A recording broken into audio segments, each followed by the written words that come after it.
Hello my dear students. Quantum numbers, ये जो four set of quantum numbers है, four set of quantum numbers, ये हमें क्या बोलते हैं? ये बोलते हैं हमें लोकेशन ऑफ इलेक्ट्रॉन। यानी four set of quantum numbers specify the location of electron inside an atom.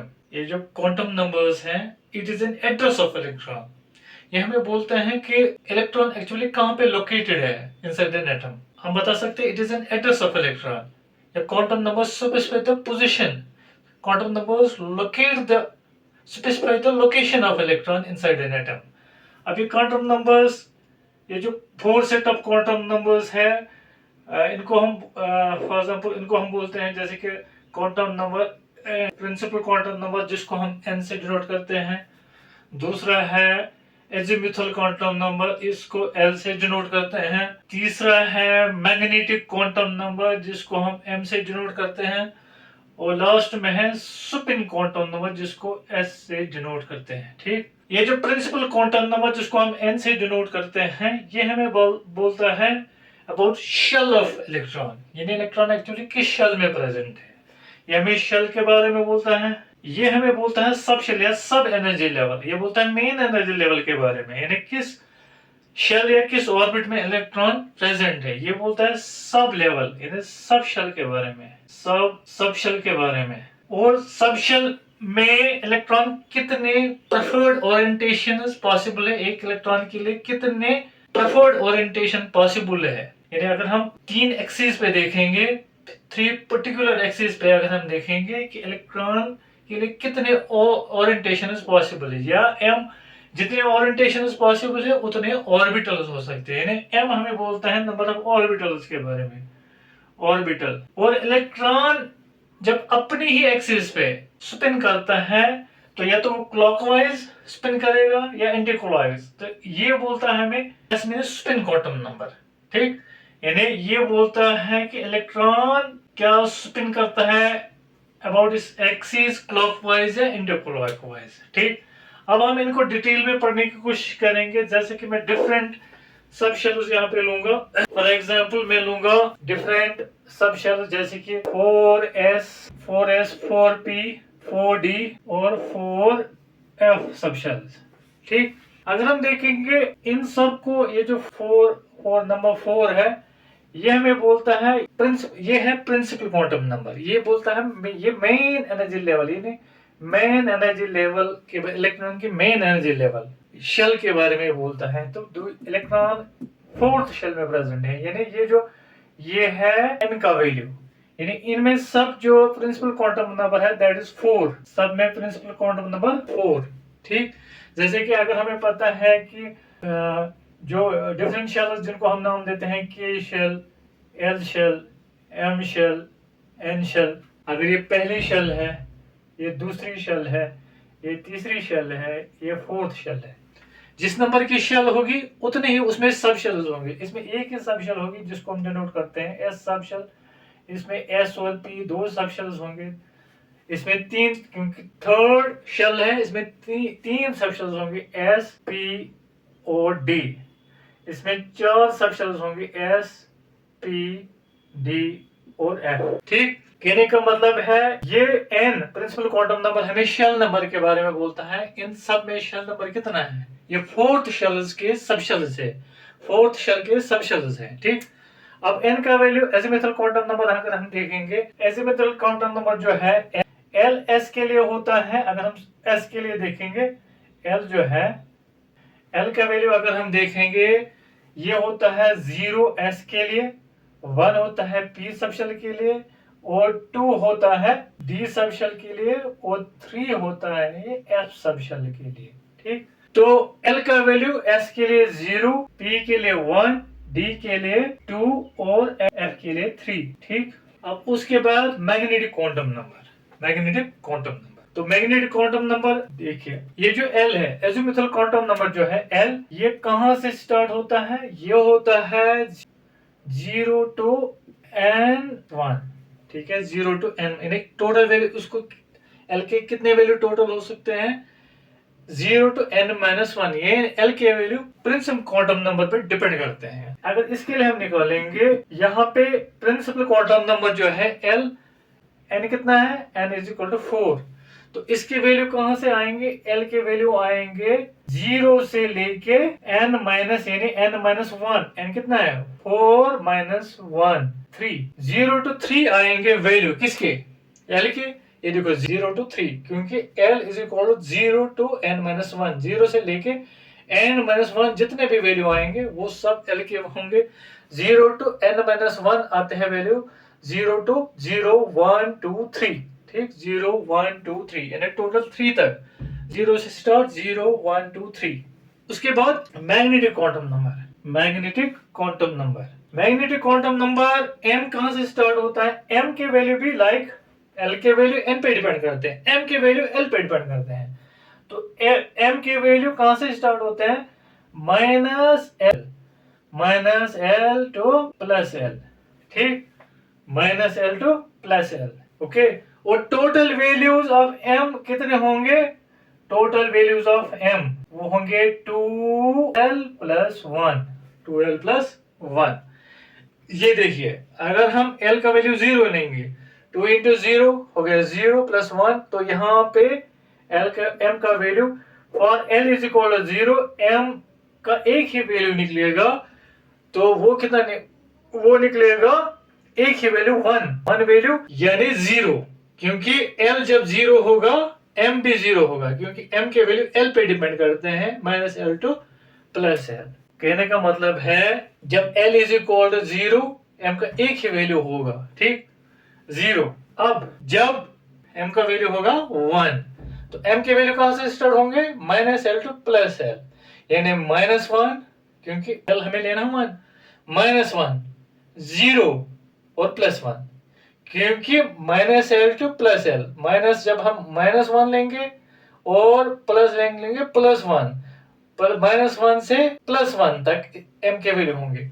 तो माइनस 1 से प्लस 1 तक बीच में आएगा 0 भी, माइनस 1 0 प्लस 1। ठीक अब जब l होगा 2 तो m के वैल्यू होंगे माइनस 2 टू प्लस 2 यानी माइनस 2 उससे पहले आएगा माइनस 1 माइनस 2 माइनस 1 0 1 एंड 2। ठीक अब जब l होगा 3 m के वैल्यू होंगे माइनस 3 टू प्लस 3 यानी माइनस 3 टू प्लस 3 बीच में आएगा माइनस 2 माइनस, ये देखिए माइनस 3 प्लस 3 बीच में आएगा माइनस 2 माइनस 3 से, क्योंकि जब l होगा 3 m के वैल्यू होंगे माइनस 3 टू प्लस 3 बीच में आएगा माइनस 2 माइनस 1 0 1 2 3। ठीक अब देखिए इन सब के लिए n 4 मगर s के लिए l होता है 0, p के लिए 1, d के लिए 2 और f के लिए 3। अब m के वैल्यू टोटल कितने होंगे 2l प्लस 1। ठीक है 2l प्लस 1। जब l होगा 0 तो m का एक ही वैल्यू होगा दैट इज 0। अब l जब 1 होगा तो m के वैल्यू होंगे minus l to plus l मगर l 1 है that mean minus 1 two plus 1 बीच में 0। ठीक जब m होगा 2 तो m के वैल्यू होंगे माइनस 2 टू प्लस 2 बीच में आएगा माइनस 1 0 1। ठीक तो टोटल वैल्यू निकलने चाहिए। जब m होगा l होगा 2 तो m के टोटल वैल्यू निकले 2 इंटू 2 प्लस 1। जब l होगा 2 l की जगह 2, l जब 2 होगा 2 इंटू 2 हो गया 4 प्लस 1 तो m के वैल्यू टोटल 5 निकल के आएंगे 1 2 3 4 5 और वो 5 कहां से स्टार्ट होंगे minus l to plus l यानी माइनस 2 टू, क्योंकि l है माइनस 2 टू प्लस 2। ठीक जब l होगा 3 m के टोटल वैल्यू कितने निकले 2 इंटू 3 प्लस 1 हो गए 7 1 2 3 4 5 6 7 और वो 7 वैल्यू कहां से है, ये टोटल वैल्यू जब l होगा 3 m के टोटल वैल्यू निकलेंगे 7 क्योंकि 2 इंटू 3 क्योंकि l तब आपको 3 लेना 2 इंटू 3 प्लस 1 हो गया 7 और वो 7 वैल्यूज कहां से लेने हैं आपको minus l to plus l यानी माइनस 3 क्योंकि तब होगा ना l का वैल्यू 3 माइनस 3 टू प्लस 3। ठीक होप यू अंडरस्टूड। अब हम आगे जाके उसको और समझने की कोशिश करेंगे जैसे कि अगर हम देखेंगे प्रिंसिपल क्वांटम नंबर जो है, प्रिंसिपल क्वांटम नंबर यानी इसको हम L से डिनोट करते हैं। ठीक अब ये प्रिंसिपल क्वांटम नंबर हमें क्या बोलता है, ये एक तो हमें बोलता है शेल या ऑर्बिट ऑफ इलेक्ट्रॉन के बारे में, इलेक्ट्रॉन किस शेल या किस ऑर्बिट में प्रेजेंट है। और क्या बोलता है, ये बोलता है हमें एनर्जी वेलोसिटी और radius of orbit of N electron, यानी इलेक्ट्रॉन जिस ऑर्बिट में प्रेजेंट है, इलेक्ट्रॉन जिस ऑर्बिट में प्रेजेंट है, अगर हम ये माने न्यूक्लियस, इलेक्ट्रॉन जिस ऑर्बिट में प्रेजेंट है, जिस ऑर्बिट में इलेक्ट्रॉन प्रेजेंट है, उस ऑर्बिट में इलेक्ट्रॉन की एनर्जी कितनी होगी, ये हमें बोलता है प्रिंसिपल क्वांटम नंबर। जिस ऑर्बिट में इलेक्ट्रॉन प्रेजेंट है उस ऑर्बिट में इलेक्ट्रॉन की वेलोसिटी कितनी होगी, या उस ऑर्बिट की रेडियस कितनी होगी, ठीक, उस ऑर्बिट की रेडियस कितनी होगी, ये सब हमें किससे पता चलता है, प्रिंसिपल क्वांटम नंबर या एन से। और एन के वैल्यू कहां से स्टार्ट होते हैं, के वैल्यू यानी एन का वैल्यू, एन के इनफिनाइट वैल्यू हो सकते हैं 1 to इन्फिनिटी, और आमतौर हम एन के वैल्यू लेते हैं 1 to 7, यानी 1 2 3 4 5 6 एंड 7, ठीक। ये था प्रिंसिपल क्वांटम नंबर के बारे में, ठीक। उसके बाद है हमारा दूसरा, that is azimuthal quantum number. As a quantum number इसको डिनोट करते हैं हम एल से, ठीक। एल हमें बोलता है, इसके बारे में ये बोलता है हम सब एनर्जी लेवल या सब शेल के बारे में। चलो सब, अब ये हमें एल बोलता है हमें सब शेल के बारे में, सब शेल के बारे में। एल हमें बोलता है सब शेल के बारे में। और सब शेल कितने होते हैं, जैसे कि क्या सब एस सब शेल में इलेक्ट्रॉन प्रेजेंट है, या पी सब शेल में, या डी सब शेल में, या एफ सब शेल, या कितने सब शेल्स एक मेन सब शेल में, मेन शेल में या मेन ऑर्बिट में कितने सब शेल्स प्रेजेंट है, या इलेक्ट्रॉन किस सब शेल में प्रेजेंट है, ठीक। और एल के वैल्यू कहां से स्टार्ट होते हैं, एल के सारे वैल्यू हो सकते हैं 0 to n-1, मगर एल कभी भी n के बराबर नहीं हो सकता है, एल कभी भी n के बराबर नहीं हो सकता है। एल के वैल्यू कहां से होंगे start, 0 to n-1। For example अगर n है 1 तो एल का कितना वैल्यू निकलेगा, 0 to n-1 कितना आएगा, 1 - 1 यानी 1 - 1 यानी 0। तो एल का वैल्यू 0, खाली 0 आएगा। जब n 1 होगा तो एल का एक ही वैल्यू होगा, एक ही वैल्यू होगा, ठीक है। तो ये 0, एल 0 कब होगा, यानी एस सब शेल। कहने का मतलब है पहली शेल जो होगी उसमें एक ही सब शेल प्रेजेंट होती है, एस सब शेल, ठीक है। पहली शेल में एक ही सब शेल प्रेजेंट, पहली शेल में एक ही सब शेल प्रेजेंट होती है, जिसके लिए एल होगा 0, और एल किस सब शेल के लिए 0 होगा, एस सब शेल। पहली शेल में अगर हम पहली शेल लेंगे के, दूसरी L, M, N, this is first, second, third, fourth. पहली शेल में एक ही सब शेल एस, दूसरी शेल में एस और पी सब शेल्स, तीसरे में एस पी और डी, फोर्थ शेल में एस पी और डी और एफ, फोर सब शेल्स। पहली शेल में एक ही सब शेल जिसके लिए एल होगा 0, एस सब शेल। अब अगर n होगा, n अगर होगा n is equal to 2, l के वैल्यू कहां से स्टार्ट होंगे, l के वैल्यू स्टार्ट होंगे 0 to n-1। n किसके बराबर लिया हमने, 2। l के वैल्यू कहां से स्टार्ट होंगे, 0 to n-1। n-1 कितना आएगा, n है 2 - 1 हो गया 1, यानी 0 to 1 वैल्यू होंगे। दो वैल्यू हो सकते हैं l के, जब n होगा 2, तो जब n होगा 2 एल के कितने वैल्यू हो सकते हैं, एल के वैल्यू हो सकते हैं एल, एक तो एल होगा 0 और एक तो एल होगा 1।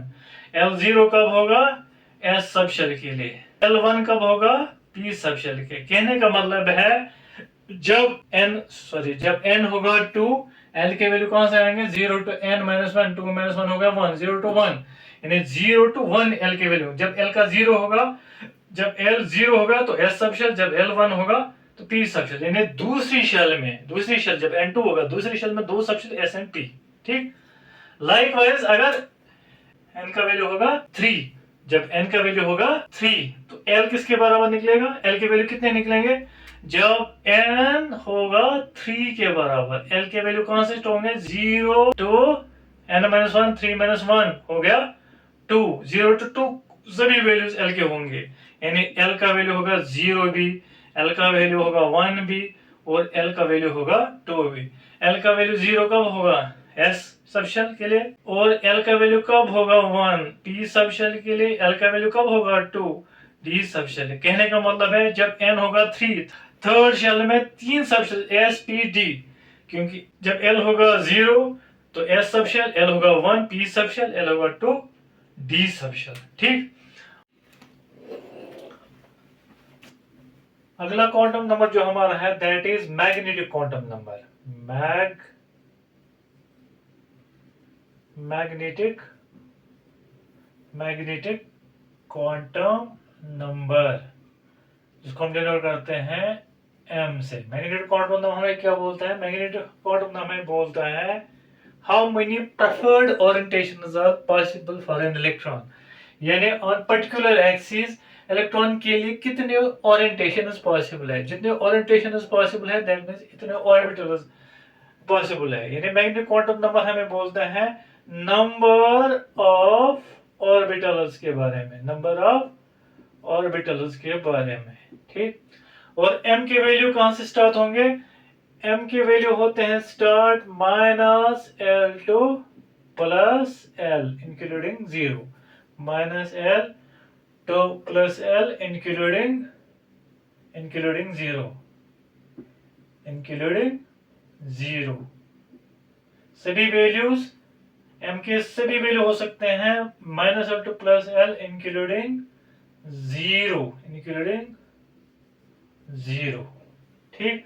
और टोटल वैल्यूज m के कितने हो सकते हैं? टोटल वैल्यू जो m के हो सकते हैं वो होंगे 2l+1। अब देखिए अगर L होगा, if L is equal to 0, if L is equal to, M के टोटल वैल्यू कितने हो सकते हैं? 2l+1, दैट इज 2 into 0 + 1 यानी 1 वैल्यू। M का एक ही वैल्यू हो सकता है जब L is equal to 0, M का एक ही वैल्यू हो सकता है that is m is equal to 0, क्योंकि L is equal to 0, m की वैल्यू कहां से स्टार्ट होंगे? -L to +L। जब L इज इक्वल टू 0 तो m का वैल्यू भी निकलेगा, m का एक ही वैल्यू निकलेगा that is m is equal to 0। और m इज इक्वल टू 0 किसके लिए होता है? That is S subshell. S subshell में कितने ऑर्बिटल होते हैं? एक ही ऑर्बिटल। m का एक ही value that means S subshell में एक ही ऑर्बिटल। सॉरी, L0 किस सबशेल के लिए होता है? S सबशेल के लिए।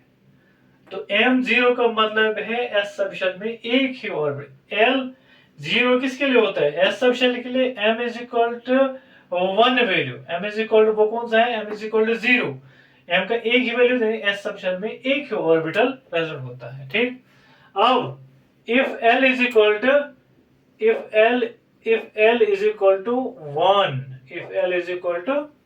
1, m के वैल्यू कहां से स्टार्ट होंगे? m के वैल्यू होंगे start -L to +L including 0। ठीक है, यानी m के 3 वैल्यू निकल के आएंगे दैट इज -1, 0 एंड +1। ठीक। और जब L होगा 1, वो किसके लिए होता है? L is equal to 1 that is P subshell. और P सबशेल के लिए, P सबशेल के M के लिए कितने वैल्यू निकलते हैं? 3। यानी P सबशेल में कितने ऑर्बिटल्स प्रेजेंट है?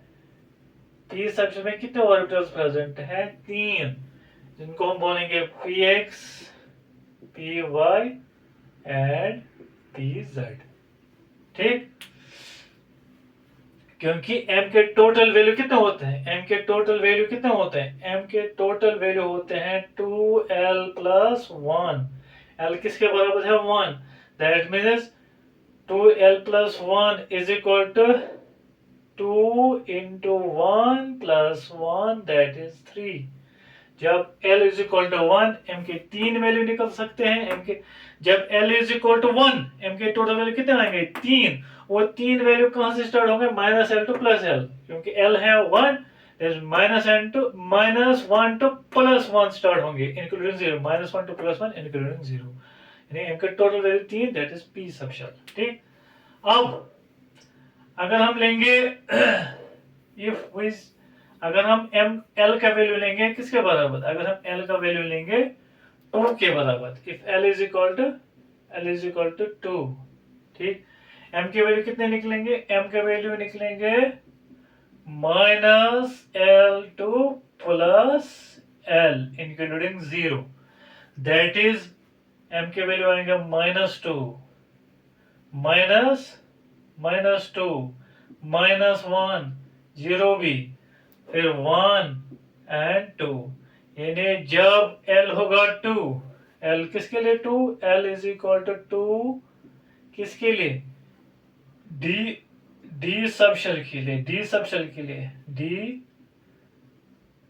शेल के लिए l का वैल्यू होता है 2, जब l is equal to m के कितने वैल्यू निकल के आए 5, क्योंकि डी सब शेल जो है, डी सब शेल में कितने ऑर्बिटल्स प्रेजेंट होते हैं 5, ठीक, जिनको हम बोलेंगे dxy, dyz,